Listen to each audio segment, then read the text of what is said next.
welcome to another edition of the MMA Lockcast. I'm your host, Manpreet, aka MMA Lock of the Night, and your boy on Twitter at MMALOTN. This week we're going over UFC 264, the trilogy fight between Conor McGregor and Dustin Poirier. Let's see who can get the upper hand. Both are 1-1, with Poirier obviously winning the last fight. Let's see if Conor McGregor can get some redemption and end up on top in this trilogy. Very excited for that fight, but not to mention there's a ton of other great fights on the card. Big pay-per-view. We had a week off. The UFC made us crave the fights, and they make us crave one of the biggest pay-per-views that they're going to have of the year, so I can't wait to watch the fights and obviously break down the fights for you guys later in this podcast. Just want to throw out there's a couple things, housekeeping stuff that I want to throw out there first before we get into the podcast. This sweet sweater. I'll move away the mic so you guys can see it a little bit better. It will be, well, not this specific one, but sweaters like this will be for sale in the very near future. And by near future, I mean hopefully by this week or by next week. And a lot of people have been banging the drum of getting some Lock of the Night merch out there. It's been a long time since I've had any merch out there. I've never actually sold merch before. I've always given away merch. But now I'm actually, I'm going to be setting up a little bit of a shop, and I'll be putting out some merch out there for you guys. Hopefully, people will hop on it. I've had people hounding me forever to get some Lock of the Night merch, so I'm gonna get it up and ready for you guys. And as soon as I do, I'll either plug it into the description below. I'll obviously tweet it out, Instagram it out, do all that shit. You guys will hear about it as soon as the link is live. I will let you guys know, and you guys can go shop your heads off and get some Lock of the Night merch. So that's the first thing, and then secondly, I did a quick 2021 first half recap / second quarter 2021 recap on the live version of the MMA Lockcast. You guys can go check that out over there. I'm not going to run into it again, but you guys can definitely go check it out. I think it was like within the first 10 minutes I spoke about it. Everything is time-stamped on that podcast as well, so you guys can go check that out. All right, let's get into the quick betting recap of the last event, UFC Vegas 30. We had our Lock of the Night play hit 5 units on Charles Rosa at -175. That hits for a plus 2.86 units. Very happy with that spot, but it did make me sweat a little bit more than I wanted to. Not the way that I envisioned that third round going. I thought that would have been the weakest round for Justin James, but he definitely fought for his money that night. Unfortunately, he made some little mistakes and gave up that fight. I truly thought Charles Rosa won that fight rounds 1 and 2. Definitely deserved to get his hand raised at the end of it. But good win for Rosa. We cashed the Lock of the Night bet. We snap our 2-event losing streak, and we get back on track, and we're hoping to parlay it again into another 3, 4, 5, 6, 7 event winning streak, just like we used to do. And then the Dog of the Night play that whiffs by like a minute and a half. Julia Vila goes out there and submits Yulia Stoliarenko with about a minute left in the fight. But we had the under 2.5 at plus 135, 1.5 units. That's minus 1.5 units there. Violence throughout the card or that fight. There was plenty of finishing opportunities, but ultimately Avila had to wait until the end of the fight to eventually get that finish of hers. So good win for her, but we end up ripping up our under 2.5 tickets. Shout out to anybody that took the fight doesn't go to decision instead. That extra 2.5 minutes definitely paid off in that fight. So all in all, plus 1.36 units on the card. Again, back in the green, snapped the 2-event losing streak, and hopefully we can parlay it into some bigger and more longer Lock of the Night hit streak. So with it, the second one coming up right here with UFC 264, hopefully we can get the dub this weekend and make it 2 winning events in a row. All right, couple quick plugs, then we'll get into the podcast. Patreon.com/MMALOTN. Link is in the description below. I have all my bets for this card already posted on there. They will be released for free on Friday to the public, but if you guys want them right now, check out the Patreon, $5 a month, super cheap, plus a ton of other perks. I already dropped my best bets and props article on there, going through every single fight on this card, giving you my best bet and my best prop, as well as my confidence rating on every single bet, so you guys get a little bit of a better idea of where my head is at for this card. I have 2 Lock of the Night plays for this weekend, as well as 2 Dog of the Night plays, so that's something that you guys are going to want to check out as well. And then we have a great Discord community attached to the Patreon that people just love. It is lively. Every time I look at it, there's like 50 plus messages that I missed out on, dropping picks just for other sports as well. We got a lot of guys on there that love betting on other sports and sharing the plays with us. MLB, NBA, NHL, all that shit. They definitely throw some picks in there. So there's other stuff for you guys to tail if you'd like as well. So patreon.com/MMALOTN. Make sure you guys check that out. That's the best ways to support your boy. Lastly, Coolbet, coolbet.com, promo code MMALOTN2. It's been a while since I've done this, if you guys can't tell. MMALOTN, that's the number 2. That's the bonus code. They'll match your initial deposit up to $200.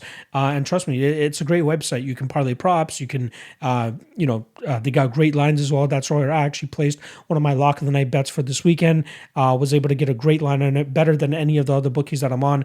And they're a very solid bookie, very up to date in terms of their layout and all the features that they have. So trust me, you're going to want to check it out. Link is in the description, like I said, but the promo code is MMALOTN2.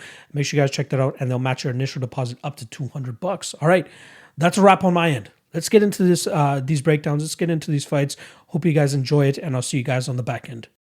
Amedovski versus Yaozong Hu Yazong. I'm always going to butcher these Chinese names in terms of which order it goes in. I always know that it's considered their last name is their first name, and their first name comes afterwards. So I'm assuming his last name is Hu, so it should be Hu Yaozong. Regardless, in terms of odds, we got plus 110 on Hu.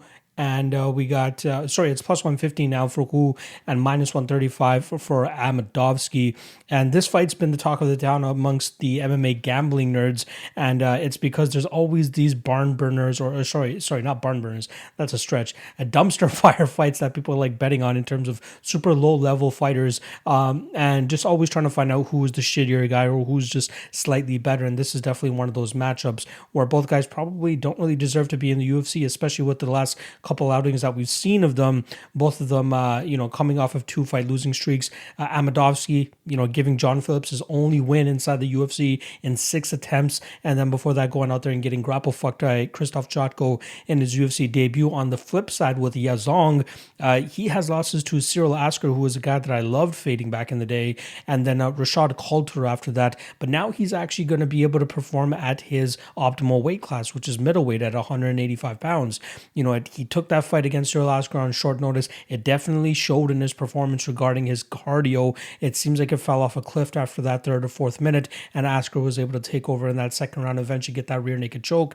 And then in the Rashad Coulter fight, he still seemed like he was being bullied around a little bit too much. It seemed like he was out-muscled by Rashad Coulter. And even though it was a close fight, somewhat anticlimactic fight, not much action in that fight, you could make a case that Yaozong actually ended up winning that fight.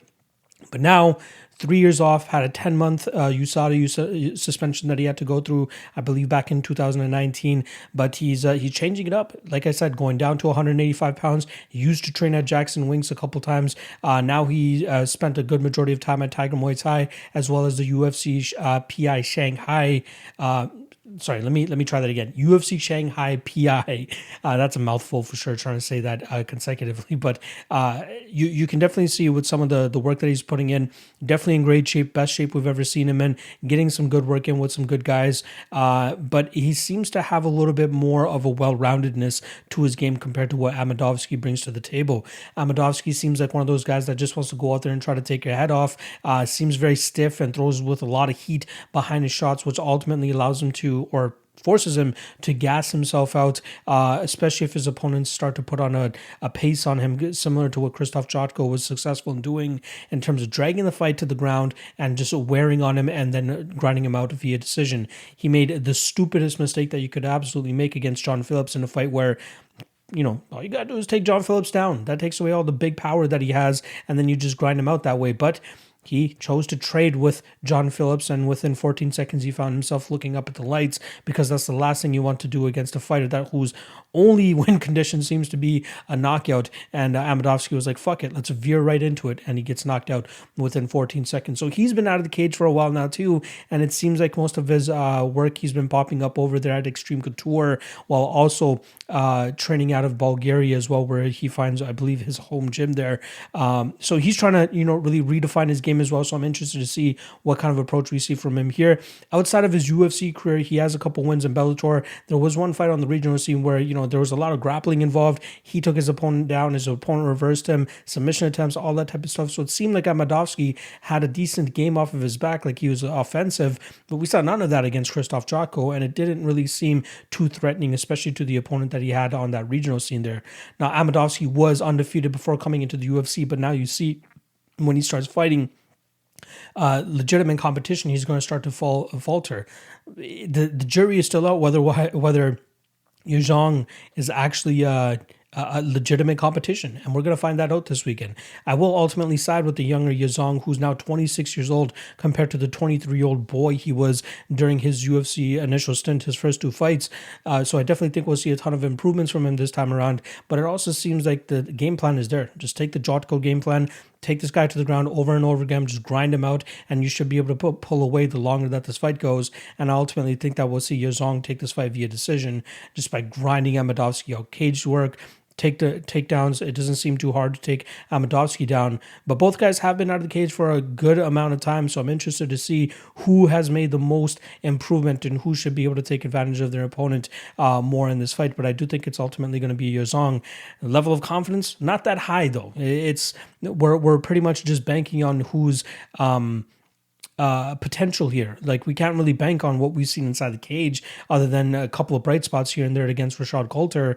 But, if he brings that same type of game plan, that same type of energy, I think he could end up losing this fight and even end up getting knocked out. But I'm banking on potential, not to the point of actually put my money on it, but I will be taking Yazong to win this fight, and I'll take him to win it via decision. Zhalgas Zhumagulov versus Jerome Rivera. We got heavy chalk on the Kazakhstani fighter Zhalgas Zhumagulov. He's coming in at minus 310, and we got plus 255-ish on Jerome Rivera. It seems like most other places it's about minus 350 for Zhumagulov, and then obviously minus 310. But obvious chalk on Zhumagulov as expected. He did have a pretty good regional run before coming to the UFC with wins over guys like Tyson Nam, Ali Bagutinov, and a robbery over Tagir Ulanbekov, but it is what it is. He ended up getting his hand raised that night. He did come into the UFC as the Fight Night's global champion and, has fallen short in both of his 2 fights that he's had inside the UFC. The Halian Paiva fight, close fight, probably could have gone his way, comes out on the losing end, and then the next fight, Amir Al-Basbi lands takedowns at good moments, and then obviously gets the better of some of the striking exchanges, giving Zhumagulov his second loss inside the UFC. Now here against Jerome Rivera, Rivera is on tough times as well. 0-3 inside the UFC. He only had his Contender Series fight back in, I believe, August of last year, and since then has put together 3 fights, and now he's coming into his 4th fight. It's going to be 4 fights within within a year, which is absolutely crazy. The guy is staying very, very busy, and unfortunately for him, he's just not able to pull out a win though. First fight, obviously losing to Tyson Nam. He had a very good first round where he was, putting up the numbers, putting up the volume, and that's exactly how I thought he was going to win that fight. Unfortunately for him, he ran into one of those Tyson Nam bombs, which we all know that he possesses, and he ended up getting knocked out that night. His next fight takes on Davidson's brother, Francisco Figueiredo, ends up losing that fight via decision, and then quickly thereafter, 2 or 3 weeks after that, goes out there and gets knocked out by O'Day Osborne within 26 seconds of their fight. Now here he is against Zhumagulov, who doesn't really present much of a knockout threat compared to what his past opponents have been able to do, which leads me to believe that he has the potential to go out there, potentially make this fight a lot closer than what the odds actually indicate. Zhumagulov has only had 1 knockout victory in the last however many years. I believe it's been 4 or 5 years, but even that, before that, it's been a long time since you'd have to find another knockout victory on his record. He seems more like a point fighter style type of fighter that likes to put his combinations together, maybe land a takedown here and there, but Jerome Rivera could definitely match that type of volume and output and possibly even make this a much closer fight than the line indicates. I've been saying all week, my prediction is actually Zhumagulov to win this fight via decision, and the decision prop is probably the best way to approach this fight. And even on the Jerome Rivera side, taking plus 550-ish on him to win via decision is a decent sprinkle considering how close he can make this fight. I think it's all going to come down to volume, or if Zhumagulov is actually successful in taking this fight to the ground to maybe sway the judges a little bit more rather than just relying, heavily on his striking approach. because if he just goes out there and tries to strike for 15 minutes against Rivera, Rivera has decent mobility, has good movement, has good footwork, and can actually put up a little bit of volume, which could give Zhumagulov some issues here. So my official prediction to win is going to be Zhumagulov by decision. But if I was to bet anything here, I'm not parlaying Zhumagulov in this spot. I'm taking Jerome Rivera in terms of a bet. I'm not officially betting him or anything like that, but if I was forced to put my money on this, I would rather take the value on Jerome Rivera, which he presents. And again, a lot of people are on him in a buy low spot here, considering he's on an 0-3 streak. He has that image of the guy that, is just a pushover at this point in time. That's when they get you, right? Jinyu Fry is another another example of a fighter that was in a severe buy low state, and then she goes out there and pulls off a victory against, I believe it was Gloria de Padua. I could be off on that, but she was able to, right her wrongs for the last couple of UFC fights and pull off a victory, and that's what Jerome Rivera is absolutely live to do this weekend against Zhumagulov. So don't be going out there and putting Zhumagulov on all your tickets. Sure, you can throw him on a parlay ticket here or there, but I do think that it's going to be much tougher than that line actually indicates, and I think you'll be sweating that ticket, but I do ultimately think that it ends up cashing. So I do like Zhumagulov here. I'll take him by decision. The line is too wide. The value is on Jerome Rivera. Jerome Rivera via decision plus 550 might get a sprinkle of my dollars, but ultimately I am going to take Zhumagulov to win this fight via decision. Brad Tavares versus Omari Akhmedov. We got minus 160 on the Hawaiian Tavares and plus 140 on the Russian, the Dagestani Omari Akhmedov. Now, clear and easy way to break this fight down. Akhmedov wants to land takedowns. Tavares wants to keep this on the feet and get his striking going. And it's going to be interesting because I do believe that this fight probably comes down to that second round, and whoever's able to kind of win that round should be able to win this fight. And now why I say that is I believe that Omari Akhmedov will be successful in taking this fight to the ground in the first round, but I do think that he's going to struggle in terms of keeping Brad Tavares there, as well as getting off enough damage to actually score heavily in his favor, but I will ultimately believe that he should at least notch that first round. In the second round, though, that's where we're going to start to see whether Brad Tavares' highly touted takedown defense, which I actually believe is kind of underrated. A lot of people do overlook it, but I do think that it will show off in that round. He should be able to keep the fight vertical, and from there he should be able to use his footwork and his superior striking to get off the better shots and land the better damage. Akhmedov has good pressure on the feet in terms of kind of corralling guys up against the cage and then eventually shooting for takedowns. He uses wide winging hooks, usually the usual wrestler type of striking approach, which is just big bombs to kind of just get their opponent to push back and move past the warning track, and then from there go in for the takedown, push him up against the cage and try to drag it to the ground. I think you'll be unsuccessful in doing so here against Brad Tavares.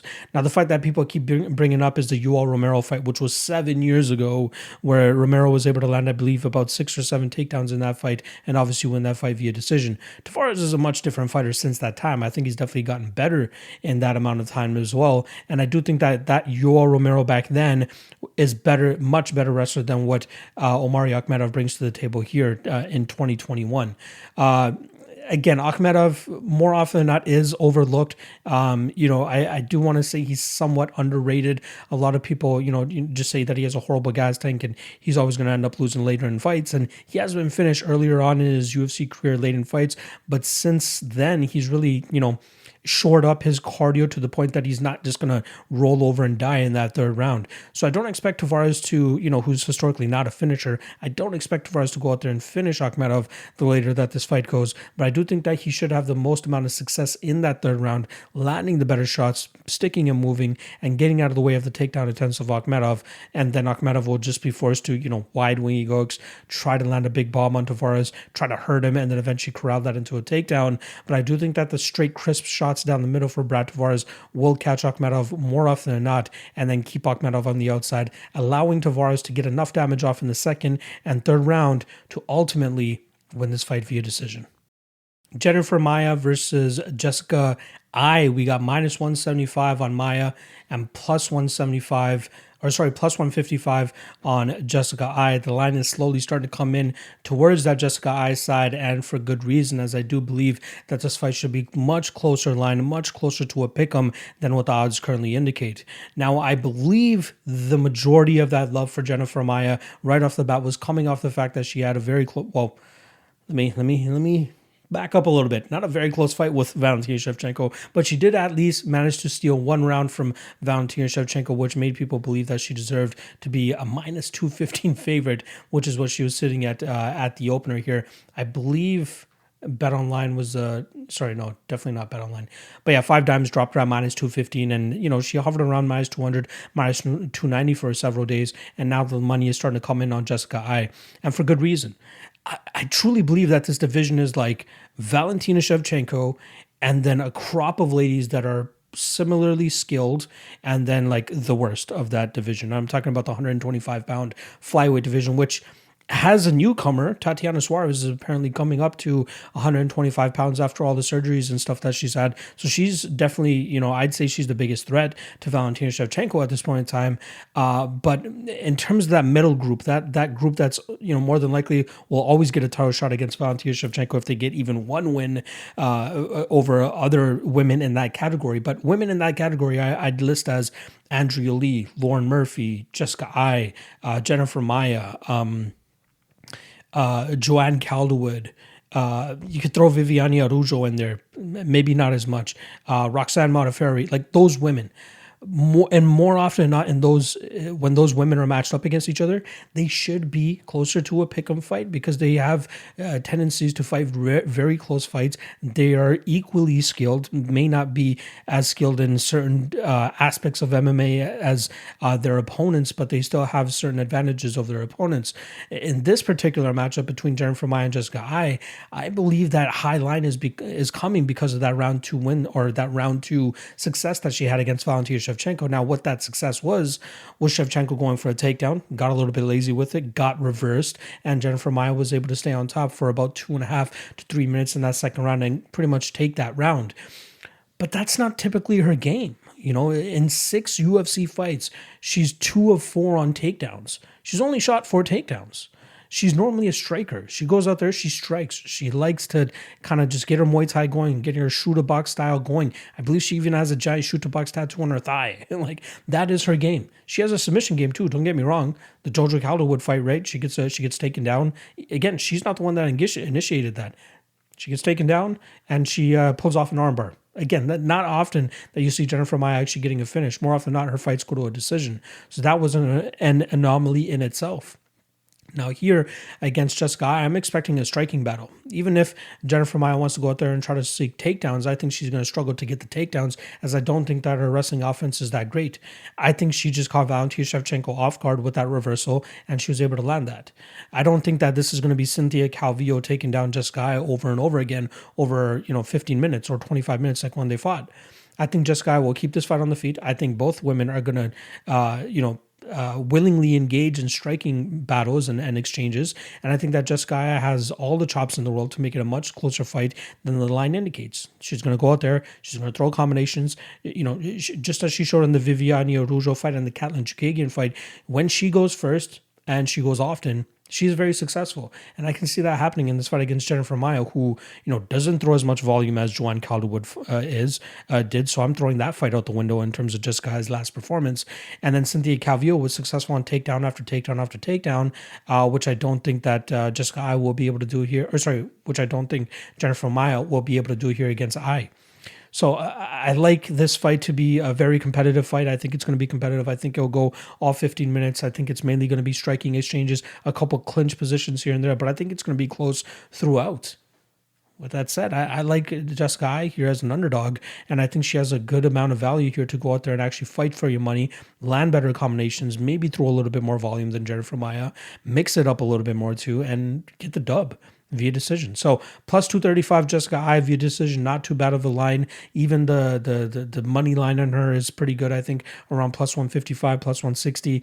I like Jessica Ai here. Like I said, I think this should be a pick'em, and I'm going to take the value side on Jessica Ai. And again, not just value. I think that she will fight and make this a very close fight and has a very good shot to actually win it as well too. So I'm going Jessica Ai to win this fight via decision. Trevin Giles versus Dricus Du Plessis, and we got a pick'em here. We got minus 110 on either side, and it's very indicative of how this fight should probably play out. Very close fight, and very tough to really break down in terms of who should have the edge here. Now, we can only break down what we've seen on tape so far, right? And the one thing that's constant with both guys here is they're pretty lackadaisical in their approach when it comes to output and actually being a very volume based and trying to pull away with fights with their striking alone. Dricus du Plessis seems to often be on his back foot, rely on his power a little bit too much, but he's pretty good with the submission game too. When he does decide to take the fight to the ground, as 9 out of his 15 victories have come via submission. Giles, on the other hand, very good jiu-jitsu practitioner himself, so I think he'll be okay in that aspect, which leads me to believe that this fight will mainly take place on the feet, and I think ultimately it'll be driven Giles's striking, specifically behind that jab of his, which I believe will be too fast for Dricus to kind of get used to and kind of start to telegraph, and 2, I think it will allow him to really open up his combinations behind that as well. But again, if both guys go out there and just stare at each other, it's going to be tough to really see who ends up winning this fight. I know a good chunk of their fights have have finished inside the distance, but I think the way that these guys match up here, we'll actually see it go the full 15 minutes. I think we'll see Trevin Giles stay on the outside, jab up Dricus du Plessis, and then eventually just throw a couple combinations behind that. Again, I believe his speed is going to be very important here so that he can land those jabs, and then also the fact that du Plessis, in my opinion, seems to allow his opponent to kind of dictate the pace at times will kind of be to his downfall here, as Trevin Giles should be the one that's going to be moving forward, pushing the pressure, really sticking his flag in the middle of that cage and showcasing that he's the more active fighter. Again, a little bit, not too much confidence on this side here, because I'm not really that big on Giles myself, and I really thought I'd be a lot higher on Dricus du Plessis, especially when he made his UFC debut. But there's not much to really go off of. Like I said, low output. He has a great record, only 2 losses, both of them being to decent guys. Gareth McLennan was pretty good back in the day, and then obviously getting his big win over Roberto Soldic, and then quickly, losing to Soldic right after that. He wasn't able to really parade around with that KSW belt for too long, as they definitely did want to sell Soldic a lot more than du Plessis, and can you really blame them? So du Plessis has fought some good competition on the regional scene, and obviously a big win in his UFC debut against Marcus Perez, but I think that this is going to be a tougher one against Trevin Giles, especially when he's getting jabbed up for the majority of the fights. I don't have too much more to say on this fight, just because I'm a little bit flabbergasted in regards to who's going to be more assertive here, and I still end up coming on one side saying that it's going to be Trevin Giles. So I will go with Trevin Giles, jab, activity, and just outwork du Plessis and hopefully not get knocked out or completely gas out, which is, it seems like Giles' gas tank is Jekyll and Hyde at times, where sometimes it looks great, sometimes he's finishing guys late, and then other times it just falls off a cliff and then his opponents just kind of grind him out. But I'm hoping that he's able to dictate the pace in this fight, push the pressure a little bit, and just continuously jab du Plessis, land a couple combinations, maybe get some cage control, maybe a takedown here and there. But Giles should win this fight, and I'm going to take him to win by decision. But one of my lesser confident fights on this card. Ilia Topuria versus Ryan Hall. We got minus 230 on Topuria and plus 190 on Ryan Hall. Let's start off on the Ryan Hall side of things, who's been out of the cage for a while now, coming up on the 2-year anniversary since the last time he stepped in the cage and beat Darren Elkins via decision. And Topuria, on the other hand, just made his UFC debut back in October, and then capped off his year with the 2 wins inside the UFC, beating Yusuf Zalal by decision, and then quickly dispatching of Damon Jackson via punches in his second fight. Very interesting matchup here. We got Ilia Topuria. I might be off on this fact, but I believe he's one of the first ever black belts in Spain, and it definitely showcases what the amount of chokes and submissions he's been able to rack up over his MMA career, but also the way that he's able to attack with his wrestling, which seems to be, earlier on in his career, that was definitely his go-to move, is get the fight to the ground and get his either ground and pound going or find a submission of some sort and dispatching of his opponents that way. Very impressive prospect. I've been following the guy since he fought Brian Bouland over 3 years ago back at Cage Warriors. I believe it was Cage Warriors 94, and he was a very slight underdog, a moderate underdog, plus 150-ish. I believe he was that night against Bouland, who was the champ, if I'm not mistaken, or at least one of the guys that Cage Warriors was trying to push at the time. Topuria comes in relatively unknown, but the tape that was available on him looked very good. You got to kind of question the level of competition that he was fighting back then, but I liked everything that I saw on him. I put a little bit of a wager on him at plus 150, and it paid off for me that night, and I've been on his train ever since. The kid is a powerhouse. The kid has a ton of potential. He's still only 24 years old and has a ton of time to grow and really pan out to be one of the best fighters in the UFC. This is a great matchup for him in terms of fighting Ryan Hall, in terms of, he has great jiu-jitsu already. So I don't think he'll be in too much trouble if he does get tangled up with Ryan Hall on the ground here. But I wouldn't recommend him go out there and try to, tangle up with Ryan Hall on the ground. I think the best way for him to win this fight is if he keeps it in the stand-up realm. And, Ryan Hall, very flashy and very loose and wild on the feet because he just doesn't care about being toppled over and taken advantage of in terms of getting taken to the ground. He trusts in his his jiu-jitsu game to the point that he allows himself to be so wild on the feet. Spinning hook kicks, spinning back kicks, a lot of spinning stuff, a lot of kicks to really keep his opponent on the outside. And then every now and then he'll throw an Imanari roll in there or something like that. Try to get a knee bar, try to get a toe hold, whatever it might be. I think Topuria is going to be ready for all of it, though. I think Hall almost telegraphs his shots a little bit too much, and I think that we'll see Topuria ready for that.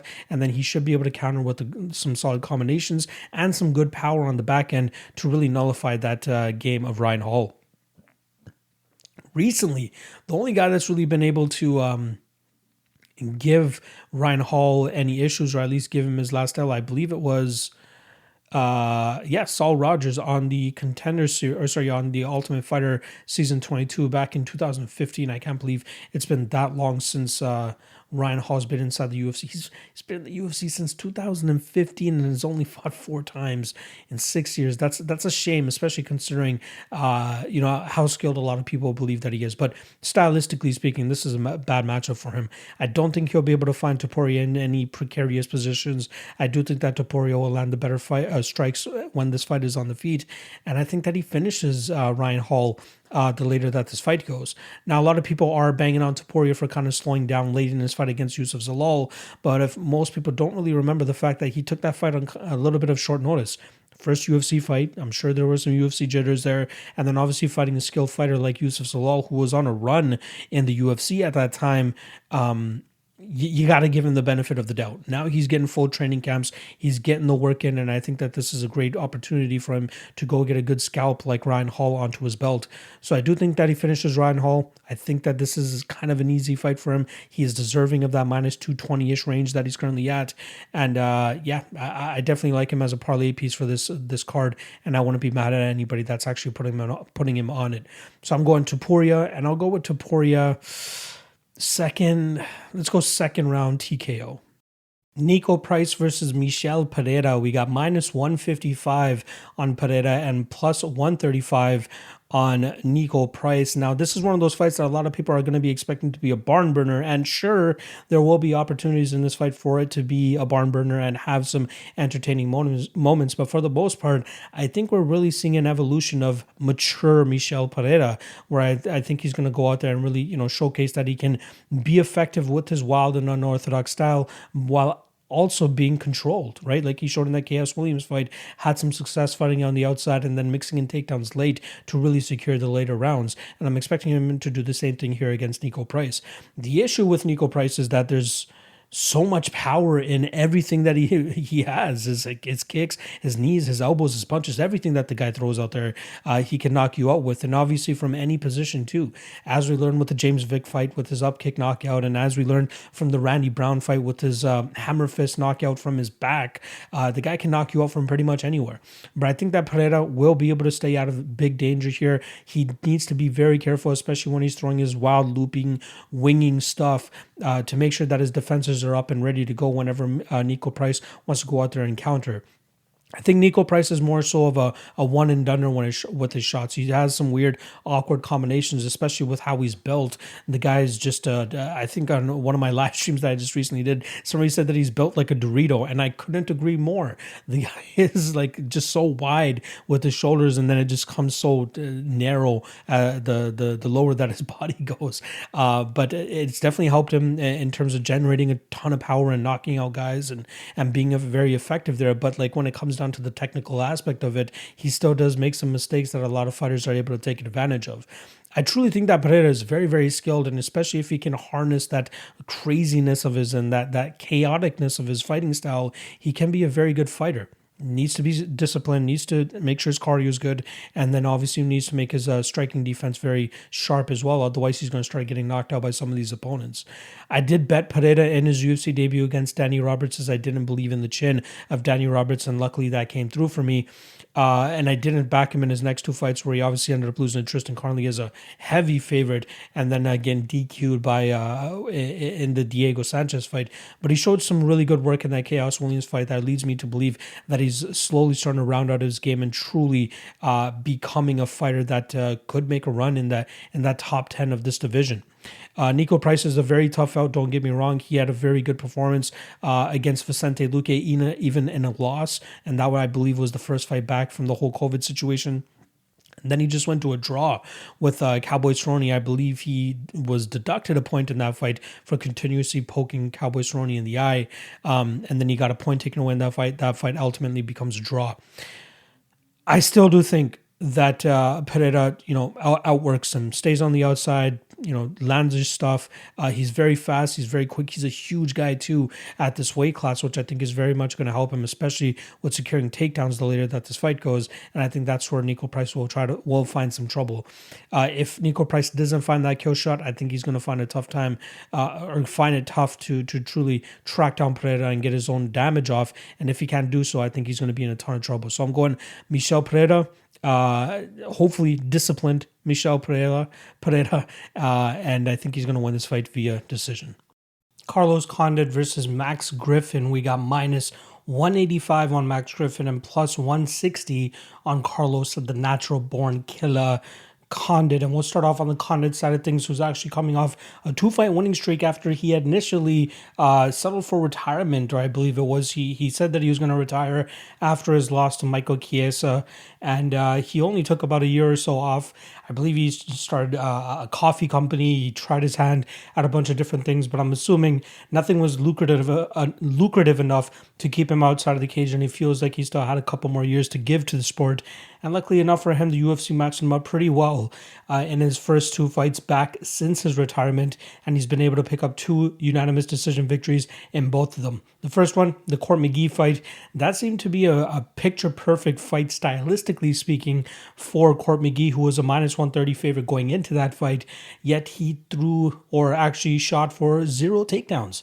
Absolutely no takedowns, which makes 0 sense to me, considering that's usually the path to victory that a lot of people have been able to use against Carlos Condit. There's so many fights that if you just look through his UFC stats page, they just continuously take him down. There's guys that have 3, 4, 5, even 6 takedowns in a fight against a guy like Carlos Condit. And, his jiu-jitsu is always highly touted, but it's been absolutely, it's been years and years since he's actually been able to actually pull off a submission victory. I want to give you guys the legit statistic in terms of the last time he actually pulled off a submission, but I'm certain it wasn't even in the UFC that he's been able to secure a submission victory. I just want to run that. So he's had a couple of TKO wins. But in terms of a submission, the last time he got a submission win was a guillotine choke 13 and a half years ago against Carlo Prater in the WEC. That was 2 fights before he made his UFC debut. So that just goes to show he might look a little offensive and stuff off of his back, and he has hit a couple reversals in his fights, but in terms of actually locking up a submission, he's just been nowhere close in terms of actually locking something up and winning a fight via submission in, like I said, 13 and a half years. So I think that narrative is a little bit overblown. Obviously his striking is good. He has some good volume striking, very good in terms of diversifying his attack, knees, kicks, elbows, combinations. He looks very good when he's on, just like he was in the Court McGee fight, and the Matt Brown fight played out a little bit differently. Like I said, the Court McGee fight, Court McGee played the perfect Carlos Condit fight, just fought him at range, and that's exactly where Carlos Condit was able to do his best work, outlanding Court McGee, I believe, just by a slim margin, but it was still him landing the more significant strikes that allowed him to get the win that night. Then his next fight against Matt Brown, gets taken down in the first round, and to my surprise, it seemed like every single judge actually gave that round to Carlos Condit. I know Matt Brown was on top, and maybe Carlos was doing some work off of his back, but I thought that should have been a Matt Brown round. Regardless, it's not. Carlos Condit ends up taking the next 2 rounds, but it goes to show, even though Matt Brown went one of, I believe it was 1 of 5 on takedown attempts, or 1 of 6 on takedown attempts there, it shows that you can actually control Carlos Condit pretty well from on top. And I feel like somebody with a little bit better of a gas tank than Matt Brown is going to completely be able to expose him, or, we've had plenty of guys in the past that have been able to expose him since he doesn't really have the best game off of his back. Again, his jiu-jitsu game off of his back seems like it's threatening, but it's really not, as long as you know what you're doing from the top position. Well, Max Griffin, on the other hand, you have another guy that's on a 2-fight winning streak, and a little bit more brutal than what Carlos Condit has been going through over his last 2 fights. If you guys remember, Griffin goes out there and just rips off the ear of Ramiz Brahimaj. That was a fight where he was having a lot of success in the first 2 rounds, and then that 3rd round he was really starting to pour it on Ramiz, and then landed a beautiful elbow in the clinch, which ultimately tore the ear almost completely off of Brahimaj's head. So good win for Griffin there. Then he goes out there and knocks out Kenan Song halfway through the first round. Beautiful combination that just lands on him, and it goes to show that his his forward moving, his heavy pressure at the beginning of fights can really break fighters, especially if they're not prepared for it. Carlos Condit, I believe, notoriously speaking, is a slow starter. So I think pretty much the first round you can chalk up to Max Griffin winning it. But to me, it comes down to how often Griffin is going to go out there and land takedowns and just be dominant from on top. And I think he knows when he has to go out there and land takedowns and use that as his primary method of winning a fight. He goes and does it, just like he did in the Zelim Imadaev fight. The Alex Morona fight doesn't really want to tie up with Morona on the ground there. The Alex Oliveira fight had tons of success in that fight. Easily could have won that fight rounds 1 and 3, in my opinion. And it was funny that 2 judges gave Alex Oliveira the first round, and then every judge gave Max Griffin the 3rd round.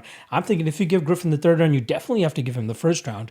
So I thought Griffin definitely won that fight. But again, decision is what it is. Can't be too mad at that for what's going down there. But I still do like Griffin in the spot to go out there and land numerous takedowns time and time again. And I think his jiu-jitsu and top pressure is good enough to kind of nullify whatever Condit's going to be throwing off of his back, as well as nullify any of the reversals that Carlos Condit might try to swindle himself into. There is the possibility that Condit could take Griffin down, but I do think that Griffin has a good enough get-up game and even reversal game that he should be able to kind of nullify the amount of damage and work that Carlos Condit is going to be doing from on top. I think their cardio is kind of, canceling each other out. Both guys can go a hard 3 rounds, definitely, and they can go out there and definitely win the 3rd round as well. I just find it hard that Condit is truly going to get as comfortable as he did in the Court McGee fight to go out there and just outwork and outvolume Max Griffin on the feet. I think Max Griffin is great all around. I think he's just a good enough fighter to go out there and beat a guy like Carlos Condit, who at this time still, 37 years old, still can't go out there and stop takedowns consistently enough against decent level of competition and guys that are closer to their primes. And that's exactly what we're getting here with Max Griffin, who should be able to ground this fight more often than not. So I like Griffin here. I think that this is a very good spot for him to go out there and ground Condit time and time again and just grind this fight out. Is he going to finish him? More than likely not. I'd be kind of surprised if we saw Griffin go out there and submit a guy like Carlos Condit, but I do think that he'll have a lot of success from on top, landing big shots, keeping Carlos Condit on the ground, and then taking home a decision victory. So I'm going Max Griffin, and I'm taking him to win this fight via decision. Sean O'Malley versus Chris Moutinho. We got -800 on Sugar Sean O'Malley, and we got +550 on Chris Moutinho. And we all know what's going on here. Sugar Sean was obviously supposed to fight Louis Smoka on this card. Smoka pulls out. In steps Moutinho, to the surprise of, nobody. It seems like O'Malley just keeps taking these low-level fights, and he's slowly becoming the UFC's Michael Venom Page. Just taking all these fights, shows that he has a ton of skills, but whenever, he just can never get that fight with that high-level opponent. I'd say the highest level of opponent that he's fought is obviously Marlon Vera, but that fight ended pretty anticlimactically with Sean O'Malley's leg giving up on him, and then obviously Marlon Vera just really hounding him after that. Then goes out there, has a great performance against Thomas Almeida. Shows why a lot of people have high hopes for him, and now we're getting a stinker here with Chris Moutinho, who just doesn't seem like he can take a strike at all. Moutinho was on a 2-fight losing streak, one loss against Tony Gravely, current UFC fighter who has a very bright future of his own, and then Johnny Cupcakes Campbell, who just recently pulled off a huge upset win in Bellator a couple weeks ago, knocked out Moutinho in the second round or third round of their fight, I believe. Then he goes on a 2-fight winning streak. In the first fight, beats a guy that was 3-0 who was just absolutely whooping Moutinho's ass in that first round. It seemed like he gassed himself out whooping his ass, and then eventually Moutinho was able to take over in that second round and get the finish of his own. And then the next fight, fighting a 6-5 Andrew Salas, who just seemed to completely blow his wad in that second round. 3 minutes into that first round, and then eventually Moutinho finishes him late in that third round.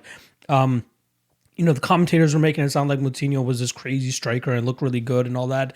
But I think it was due to the fact that, like I said, Salas gassed halfway through round one, was very slow, not a great fighter. It could make anybody look good. So I would be surprised. You know what? I'd be very interested to see what Sugar Sean O'Malley does to a guy like Andrew Salas compared to what Moutinho was putting on against him. With that said, I was looking and begging and hoping that there would be even a little glimmer of hope for my guy Chris Moutinho here, but there's just not, man. I think that O'Malley 4-inch height advantage, but even like thickness, you're going to definitely see a huge difference between these guys. They're going to look like they're two weight classes apart here. Sean O'Malley should go out there and completely let his game go, and he should get a quick finish here. I'd be surprised if he doesn't stop him in the first round. So I'm going Sean O'Malley first round KO. Not too much to really break down here. We know what O'Malley does well. Very unorthodox game, good feints, good footwork, great distance management, and obviously great kicks and huge power, which obviously allows him to knock out his opponents relatively quickly. And then Moutinho, on the other hand, it does not look like he likes getting hit. I'm not saying anybody likes getting hit, but, when you're a fighter, that's something that you have to accept.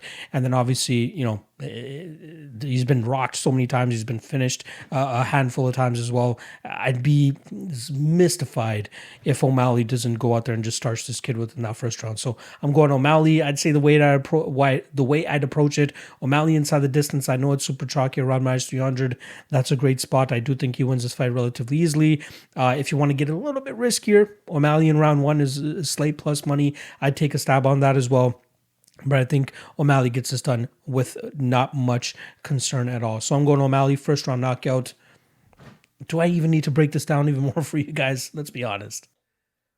Irene Aldana versus Yana Kunitskaya. We got minus 120 on the Mexican and plus 100 on Yana Kunitskaya. Let's start off on the Kunitskaya side of things, who's on a little bit of a run right now, has a pretty dominant victory over, or actually a pretty solid victory over Ketlen Vieira last time around, where she outstruck her 215 total strikes to about 35, even though she gave up about 9 minutes of control time, or 8.5 minutes of control time. Kunitskaya was definitely the one dishing out the damage for the majority of that fight, as Ketlen Vieira had a very tough weight cut. It was evident on the scales, and then it was obviously evident inside the cage, as her cardio seemed to really, go down the drain as the fight was going on. And Kunitskaya was definitely the fresher fighter, landing the more damage, and ultimately gets her hand raised that night. So good one for Kunitskaya, especially as a plus 200-ish underdog going into that fight. Before that, she goes out there and gets a win over Yulia Stoliarenko, completely controlling up against the cage for the better part of 10 minutes, and then winning that fight via decision. And it seems like Kunitskaya is slowly starting to come into her own, knowing what her strengths are and taking full advantage of that, which is takedowns, control time, and just smothering her opponents, which is something I expect her to completely do here against Irene Aldana. classic striker versus grappler, right? You got Kunitskaya grappler, you got Aldana striker who wants to keep this fight on the feet and really let her strikes go and hopefully find a knockout. Otherwise, I do think that Kunitskaya is going to get her paws on her, clinch fuck her, and then eventually get her to the ground and then eventually, just smother her. I'd be surprised if Kunitskaya gets a finish of any sort, whether it's a DKO or a submission. I think she's going to, it's going to be one of those instances where she's passing guard and then Aldana retains guard and then she passes guard and then she retains guard. She's going to continuously advance, but then she might get, put back into guard. But we should see some good activity from Kunitskaya on top to keep the fight grounded, so the referee doesn't stand it up, and then eventually she should be able to get at least, maybe 6 to 8 minutes of solid control time here to eventually take home a decision victory. So I like Kunitskaya here. I like her as a slight dog. The money's been gradually coming in on her, and people seem to like her in the spot. They're going with the grappler, and why wouldn't you? Especially with Kunitskaya having as much success as she's had over her last several fights. So I'm going Kunitskaya. I'm going to take her by decision. I think she's a decent dog spot. Very minimal dog here. Again, plus 100-ish on most spots, plus 105 at a couple other spots. But I do think that she actually wins this fight using that grapple-heavy approach and grinding this fight out. I'm taking Yana Kunitskaya to win this fight via decision. Tai Tuivasa versus Greg Hardy. We got minus 130 on Tuivasa and plus 110 on Greg Hardy. Now, Tuivasa, obviously a solid UFC veteran at this point, has a main event under his belt, has fought some solid names inside the heavyweight division. With Greg Hardy, on the other hand, though, he's still ascending the ranks a little bit, starting to fight tougher and tougher competition as his MMA career starts to progress. And now we're slowly starting to see him fall off and start to drop off from that potential that a lot of people had from him earlier on in his MMA career. And I kind of called it, right? Like I believe I think I bet Marcin Tybura last time around, but I thought that was a great fight for Tybura to win that. And I do think that we're going to see a similar thing happen here with Tai Tuivasa. Now, Greg Hardy will always be the better fighter when his opponents don't really give much resistance, right? This is not going to be a Ben Sisoli type of fight where Sisoli just kind of lets him get off and, do a stick and move type of thing. I'd be very surprised if Tuivasa allows him to do that. I think both guys are going to be trading leg kicks here. Both guys are going to be immobilized by a certain point, but I think that there's going to be certain points where Tuivasa will be able to corral Hardy up against the cage, push him up there, drain him a little bit, wear on him a little bit, and even throw counters that are going to be effective enough in terms of cutting off Greg Hardy whenever he comes in to try to get his combinations going. I do think that Greg Hardy has a cardio issue, and Tuivasa has an issue of his own, but I think that Hardy falters more with his cardio, especially when he starts to deal with resistance of any sort, and I expect him to deal with resistance here with Tai Tuivasa. If he didn't finish Maurice Green in that second round, it would have looked really, really bad for him, the later that fight went, as I do believe that Maurice Green probably would have taken over at that point. I don't think that Greg Hardy has great gas tank. It looks great, running circles around against guys like Ben Sisoli and stuff, but I'd be surprised if he's that effective with here against Tai Tuivasa. I think Tuivasa, like I said, is going to land some big strikes, is going to start to slow down Hardy, is going to throw some leg kicks of his own. And I think that Greg Hardy is going to be suck and win come second round. He may not blow his wad as quickly as he did against Marcin Tybura, and we should see him take a little bit more of a measured approach here. But again, I have never really been a big Tuivasa guy here, but I do think that at a certain point, Greg Hardy is going to start fighting those guys that are going to be a little bit too tough for him, and Tuivasa fits that mold in my opinion. I don't think that Tuivasa will ever fight for a title or be in top 5 or anything like that, but he should dispatch of a guy like Greg Hardy who, could get away with beating, some of these lower level guys. But I do think that Tuivasa is experienced enough at this point to deal with a guy like Greg Hardy. Again, the way Greg Hardy wins, stick and move, stay on the outside, don't blow your wad, trying to finish a very durable Tuivasa. And then for Tuivasa, just try to cut off Greg Hardy, try to counter at the appropriate moments, try to land some leg kicks of your own, corral him up against the cage, clinch fuck him a little bit, drag the fight to the ground if you can, fuck. If not, just get your own striking off, and you'll find that punch eventually that's going to break Greg Hardy, because I do think that Greg Hardy can be broken, and I think we'll see Tuivasa do exactly that. So I think the longer that this fight goes, Tuivasa will be able to land the bigger, better strikes, and then eventually find that kill shot, and possibly round 2 or round 3. For the sake of the podcast, I'm going to go with Tuivasa, and I'm going to take him to win this fight via third round TKO. Wonderboy Thompson versus Gilbert Burns. We got minus 170 on Wonderboy and plus 150 on Gilbert Burns. And this is the fight that I'm easily most excited about. Earlier in the week, I did put out a tweet saying that I don't give a fuck about the main event that's coming up because I just feel like we've seen too much of it. You know what I mean? Like we had that whole lead up to the January fight, and then we had, another fucking 5-6 months that we're just like, they're going to fight again. Let's inject some new blood in there. Let's get Conor up against other different stylistic matchups that we need to see. Don't really give a fuck, but I'll talk a little bit more about that when we get to the Conor and Poirier breakdown. But this fight jumps off to the page to me a lot more. This is pretty much a number one contender fight for Wonderboy Thompson. Gilbert Burns has already gone out there and said it wouldn't be fair for me to fight for the title again, even if I beat Thompson, only coming off of one win. And he makes a good point there, and I respect fighters like that. But Wonderboy Thompson, it would be a 3-fight winning streak if he goes out there and beats Gilbert Burns. But previously, we saw him go out there and outpoint Vicente Luque in a beautiful fight. And I'm going to go back to talk about that fight a little bit deeper into this breakdown, because I do think that fight gives us a little bit of a look into what Wonderboy Thompson is going to be dealing with here with Gilbert Burns. And then obviously he goes out there in December and outworks Jeff Neal over 5 rounds. Beautiful performance, a classic Wonderboy performance to just stick and move, and just nullify the amount of big damage that's coming his way. And Jeff Neal could just not solve the puzzle that was Wonderboy Thompson that night. So Wonderboy, I still think he can compete at a very high level, as he's shown in his last 2 fights. He is 2-2 in his last 4 fights. A huge case can be made for Wonderboy Thompson winning that Darren Till fight, albeit it was in Darren Till's backyard. So you got to believe that there was a little bit of hometown cooking that was involved there. And then the Anthony Pettis fight, that looked like a fight that was going to be a quintessential 5-round Wonderboy Thompson win. Yet Anthony Pettis goes out there and pulls off a beautiful spinning. A Superman punch, jumping a little bit off the cage, I believe he did, and land a punch that Thompson definitely was not expecting, and knocks him out clean. So, this is the MMA game. Again, he is 2-2, but this is a different stylistic matchup than what he's had to face in his last 4 fights, outside of a little bit from Vicente Luque, who just happens to be one of Gilbert Burns' main training partners, main coaches that's always in his corner whenever he's fighting. And I feel like he's going to take a little bit of what Luque brought into the Thompson fight and then try to craft his own game plan so that he can actually be successful. Again, Wonderboy Thompson, great kickboxing point style where he just stays on the outside and just waits for his moments to explode, comes in with a beautiful combination, a lot of off-angle stuff that just leaves a lot of guys kind of questioning where are these punches coming from. He's one of the few fighters that can get away with having his hands down because he just has such good reflexes and is able to get out of the way of the big shots of his opponents and then come back with a beautiful counter of his own. More often than not, when fighters fight with an aggressive style, it kind of works into his game plan, just as we saw in the Vicente Luque fight. And if they want to crash forward and try to throw some stuff, he can just pivot off and then land his combinations, land a kick if he wants to, and then continue to pivot off his own and get his own defense going and staying out of the way, like I said, of the big shots of his opponents.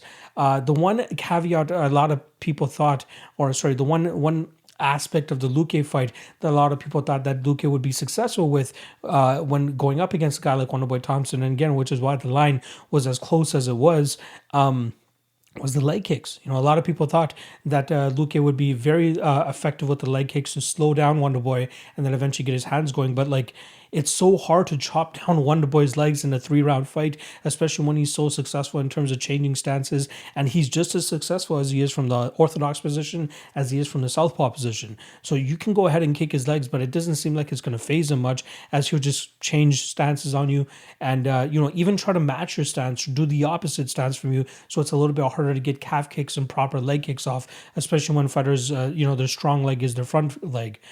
So I do think that Wonderboy Thompson learned some good things from that Vicente Luque fight that he should be able to bring into this fight with Gilbert Burns. Gilbert Burns was on a bit of a tear before getting his UFC title shot, and then obviously gets ended by Kamaru Usman, but beats Alexei Kunchenko, Gunnar Nelson, Damian Maia, Tyron Woodley en route to the title shot, which he ends up falling short in. Now, even with Gilbert Burns, you can go back and look at that Gunnar Nelson fight, because Gunnar Nelson, albeit he's not Wonderboy, but he does have a karate type style, and one of that, kind of similar to the Wonderboy style. I'd say not as comfortable as Wonderboy is in terms of implementing it effectively in an MMA fight, but he did, show off that karate style, land some good kicks from the outside. But Gilbert Burns was very successful in terms of beating up that lead leg. It seems like Gunnar just wasn't as comfortable from his opposite stance, and which is why he was always giving up that front leg. And I don't think that Wonderboy Thompson is going to have that issue, as he will be able to switch stances as he needs to. Then Gunnar Nelson, it seemed like he was outstruck on the feet. He was eating a lot of leg kicks. Gilbert Burns was throwing a lot of big shots. There were interesting aspects in that fight in terms of Gunnar Nelson trying to get Gilbert Burns to the ground, and Gilbert Burns just was not giving up any takedowns in that fight. Now here against Wonderboy, I wouldn't be surprised to see Gilbert Burns attack a takedown of any sort, but we haven't seen Wonderboy Thompson have to, defend takedowns in a very long time. It's been very difficult to take him down. The only guy that's been like super successful with it and actually won was Matt Brown, but that was like the second or third fight of Stephen Wonderboy Thompson's career inside the UFC. We're talking about April of 2012. So almost 10 years ago that we're talking that Wonderboy Thompson had issues in terms of takedowns. Now here with Gilbert Burns, I wouldn't say the greatest takedown fighter or wrestler, but I do think that he has the chops of potentially, trapping Wonderboy Thompson up against the cage and trying to drag him to the ground. But Wonderboy Thompson has been so good in terms of, navigating with his footwork, staying out of the way, and just not allowing fighters to truly get set on getting a good takedown attempt. But there are instances where Wonderboy Thompson is up against the cage, and there are times where he's just like looking and waiting to find which way he can exit. But if an opponent attacks with a takedown, which we haven't seen in the last couple fights, it's still yet to be confirmed whether he'll be able to stuff Gilbert Burns' takedowns effectively enough to keep his striking game going for the rest of the fight.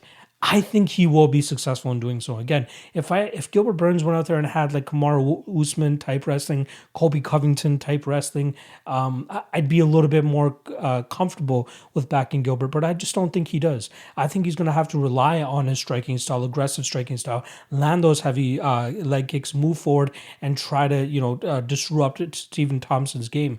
But I think he's really going to struggle with that. As I said earlier, that an aggressive style against Wonderboy is pretty much playing into Wonderboy's style. He wants you to throw so that he can counter and then get out of the way of any follow-up shots that you're going to be throwing there.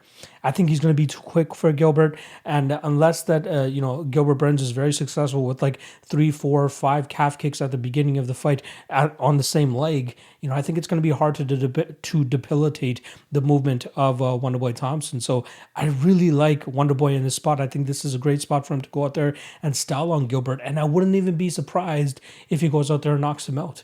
Wonderboy Gilbert Burns, I do feel like he has some cardio issues, and people can say, "Oh, how can you say that against he went 5 rounds against Tyron Woodley and didn't slow down one bit?" That fight was completely going his way. Any and everything that he wanted, he could go out there and do, and he had zero resistance to go up against.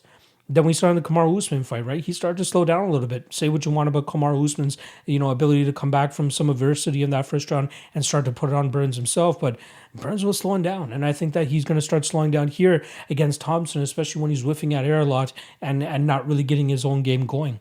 So I do think that there is a possibility that Wonderboy even stops this fight. I'm going to say Wonderboy by 3rd round TKO, but I'm so excited for the potential of a Wonderboy versus Kamaru Usman fight. I know there's a lot of politics and shenanigans going around in that 170-pound division. You got Leon Edwards and Colby Covington and all these other guys waiting in the wings. But Wonderboy Thompson brings a type of style that Kamaru Usman has yet to fight. And I'd be very, very excited to see how that kind of fight plays out. But I do like Wonderboy here. I think he passes this test against Gilbert Burns, who I think, he had a great stretch of fights, like I said, leading up to the Kamaru Usman fight. But Wonderboy Thompson, even at 38 years old, is a very tough puzzle to solve. And I don't think that Gilbert Burns, with his Henry Hooft Dutch-style kickboxing that he's been able to develop over the last couple of years, I just don't think it's going to be good enough to nullify the type of game that Wonderboy Thompson brings to the table here. So unless Gilbert Burns goes out there and knocks out Wonderboy Thompson, there is the possibility of that. Obviously, there's the Anthony Pettis fight that really sticks out to me, but I truly think that punch that Pettis threw completely caught Wonderboy off guard. If you guys remember, that was like the last couple seconds of that second or third round that Pettis was able to land that, and I think that Wonderboy was just a little bit down in terms of his guard, and that's how he got caught. I'm sure he learned his lesson from there, and I'm sure that he'll be able to eat some big shots from Burns here. He ate some big shots from Luque and Neal and was still chugging along, never really showed any signs of slowing down or anything like that. And I think that's going to play dividends here against Gilbert Burns, who, in my opinion, needs a successful takedown to a bag take to a submission to a potential KO to win this fight. But I do think that Wonderboy Thompson will, his footwork. Not to mention the last thing I'll say about this fight. Again, big cage. We're back at the T-Mobile Arena, if I'm not mistaken, and Wonderboy Thompson will have all the room that he needs to move and navigate that cage, and then eventually get his game off. And really put a masterclass on Gilbert Burns in this fight. So I'm going to go Wonderboy Thompson, and I'll take him by third round TKO. Here we go. The big one, main event time. We got Conor McGregor going up against Dustin Poirier, the rubber match, the trilogy fight, the third fight, and we finally get to see who comes out on top. We saw Conor McGregor way back at UFC 174 get his hand raised by knocking out Dustin Poirier, and then Dustin Poirier back in January at UFC 257, I should say, getting his knockout victory and his revenge in the second round against Conor McGregor. I do actually want to correct myself. It was UFC 176 back in September of 2014 that Conor McGregor knocked out Dustin Poirier in the first round on the main card of that pay-per-view. But yeah, both have obviously had a tremendous amount of success, and a lot of improvements have been made since the first time they fought, and we obviously saw that pan out in the second fight where Dustin Poirier was able to get the knockout of his own. Now, obviously, the line was much different. Last time we had minus 300-ish for Conor McGregor, plus 240, plus 250-ish for Dustin Poirier. Now we're getting Dustin Poirier going off as a slight favorite at minus 130 and Conor McGregor coming back at plus 110. I'd be slightly surprised if Conor McGregor is not the favorite by fight time. I'm expecting the public and casual money to come in on Conor McGregor to push him to that favorite status. But I think a lot of people right now who were betting a little bit earlier are just taking that narrative. Dustin Poirier just beat this guy 6 months ago. He shouldn't lose to him 6 months later. So I'm going to bet Dustin Poirier. I think that's not a good way to approach it, because this is MMA after all, right? At the end of the day, there's so many different things that can happen inside the cage, and I'd be very surprised if we see Conor McGregor falter to calf kicks once again. It could happen. You know what I mean? I wouldn't be.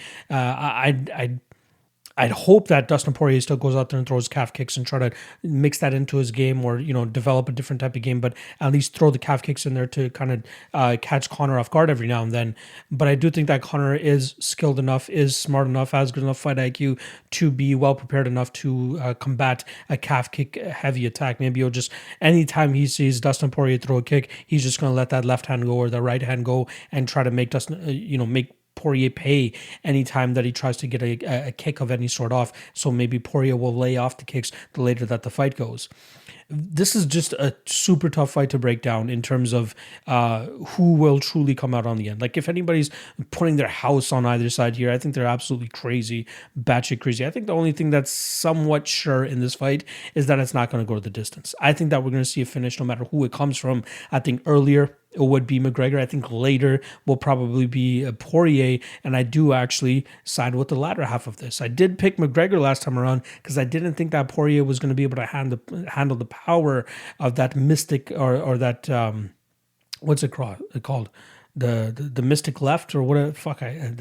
I can't even remember what they used to call it, or the Celtic Cross. That's what it was, the Celtic Cross.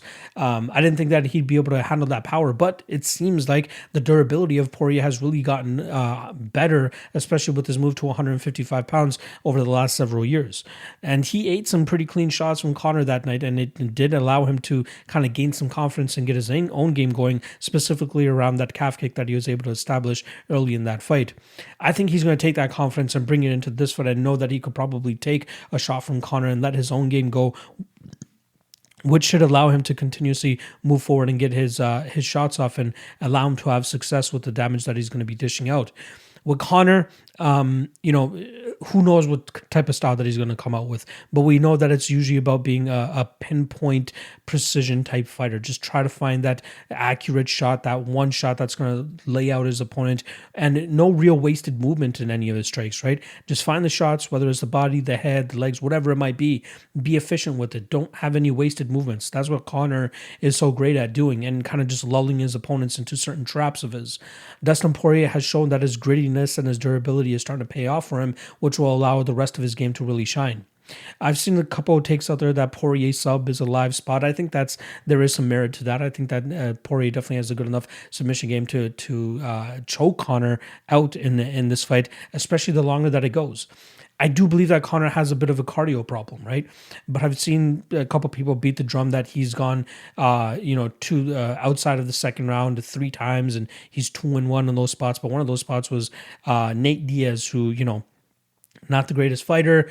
Conor did just enough. Like, he learned enough in their first fight that he couldn't get Nate Diaz out of there in that first round, and he blew his wad, and he was, sucking wind by that second round, which is why Nate Diaz was able to take advantage of that. He comes back in the second fight and comes with a completely different game plan, very disciplined, just knowing how much he can really dish out there to go the full 25 minutes, because that's what you need to beat a guy like Nate Diaz, just as Leon Edwards even showed us a couple weeks ago.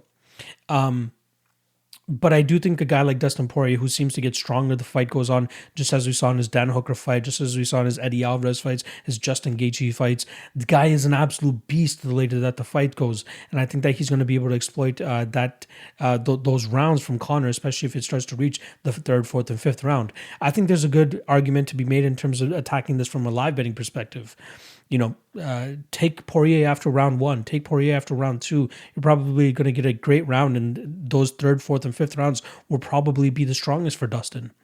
So after much contemplation and thinking about this fight over and over again, just to give you guys as concrete of a pick as I can. Again, this is no lock of the night. This is probably one of my the toughest fights to call on the card, considering we don't know what Conor will really bring to the table here. But given what we already know, I got to go with the Dustin Poirier side. I'm going to take him to win this fight later, probably 3rd, 4th, or 5th round. I'll definitely be stabbing those round props as well. But I do like Poirier to win once again and ultimately win this trilogy against Conor. So I'm going to take Dustin Poirier. I'll take him to win by TKO in round 4. And that is the breakdowns. I hope you guys enjoyed the episode. Once again, if you guys haven't already, please hit that like, hit that subscribe. It's the best way to support your boy. And if you guys want to go that extra mile, check out the Patreon. The link is in the description below. $5 a month. Super cheap.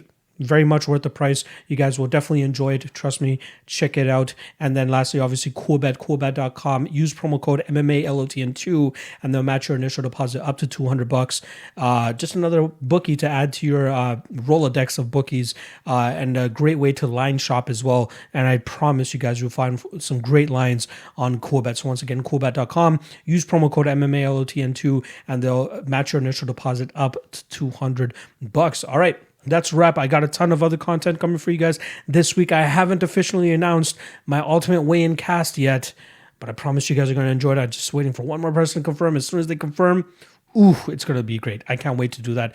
As always, propping you up on Thursdays, 8 p.m. Eastern. Make sure you guys are there for that. Friday live weigh-in stream. I believe that's going to be at noon Eastern time. I'll be live for that as well. And then obviously the 9 p.m. Eastern Ultimate Weigh-In show with the 3 guests that I have yet to announce, but once I do confirm them, you guys will hear about it. And then obviously Fight Day Live Chat, 1 p.m. Eastern. That is always a hoot as well to do with you guys. All right, that's a wrap. Hope you guys enjoyed the show. Hit that like, hit that subscribe. Do all that good stuff. Good luck on your bets this week. I'll see you guys throughout the week. And once again, good luck on your bets.